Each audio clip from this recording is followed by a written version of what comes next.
नमस्कार, आप देख रहे हैं ब्लस्टर न्यूज टुडे और मैं हूं आपके साथ मानवी ठाकुर। शुरुआत करते हैं आज की खास खबरों से। देखिए, जो परसों सत्र हुआ पार्लियामेंट का, उसमें महिला आरक्षण बिल का विषय ही नहीं था। वहाँ पे डिलिमिटेशन बिल का विषय था और महिला आरक्षण बिल 2023 में पारित हुआ। अगर मोदी जी और उनके सारी कैबिनेट में हिम्मत होती तो वो बिल 2024 में लागू करते और 2024 में हमारे 543 सदस्यों में से महिला आरक्षण मिल जाता। लेकिन परसों का जो बिल था वो सिर्फ तमिलनाडु और वेस्ट बंगाल के इलेक्शन मद्दे रखते हुए उन्होंने वो लाने की कोशिश की, जो बहुत बुरी तरह से बूमरैंग हुआ।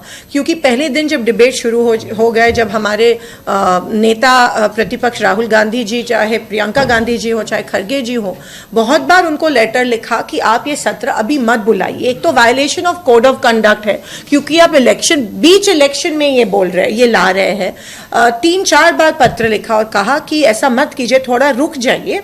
15 दिन से क्या फर्क पड़ेगा, बिल ऑलरेडी पारित है, ध्यान में लीजिए, बिल ऑलरेडी पारित है। अगर आपको डिलिमिटेशन पे चर्चा करनी है तो थोड़ा रुक जाइए, इतनी जल्दबाजी क्या करनी चाहते। लेकिन खैर, मोदी जी की आदत ही है, चाहे वो जुमला हो, चाहे वो धमाका हो, चाहे वो लाडली बहन योजना हो, कोई भी इलेक्शन के पहले महिलाओं के भावनाओं के साथ बहुत बड़ा खिलवाड़ बीजेपी की तरफ से हमेशा होता है। तो वही किया गया और डिफीट हमें गर्व है कि हमने इस देश की अखंडता को, जो बिल धोखे में लाने की कोशिश कर रहे थे बिल के माध्यम में से बीजेपी, वो बिल हमने वहाँ पे डिफीट किया।